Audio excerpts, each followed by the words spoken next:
नमस्ते हिंदुस्तान, मैं हूं रिंकू राजपूत। प्रश्न किसी जाति या धर्म पे नहीं उठनी चाहिए। हम सभी भारतीय हैं।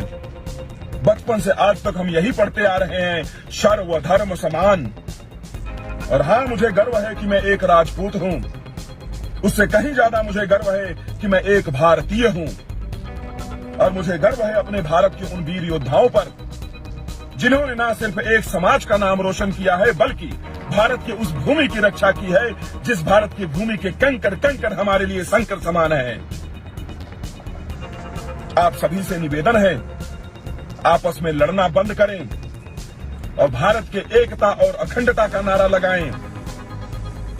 मेरा ये वीडियो बनाने का संदेह ये नहीं है कि मैं किसी की भावनाओं को ठेस पहुंचाऊं, बल्कि भारत की एकता और अखंडता का नारा लगाते हुए अपने उन वीर योद्धाओं का आदर व सम्मान करें।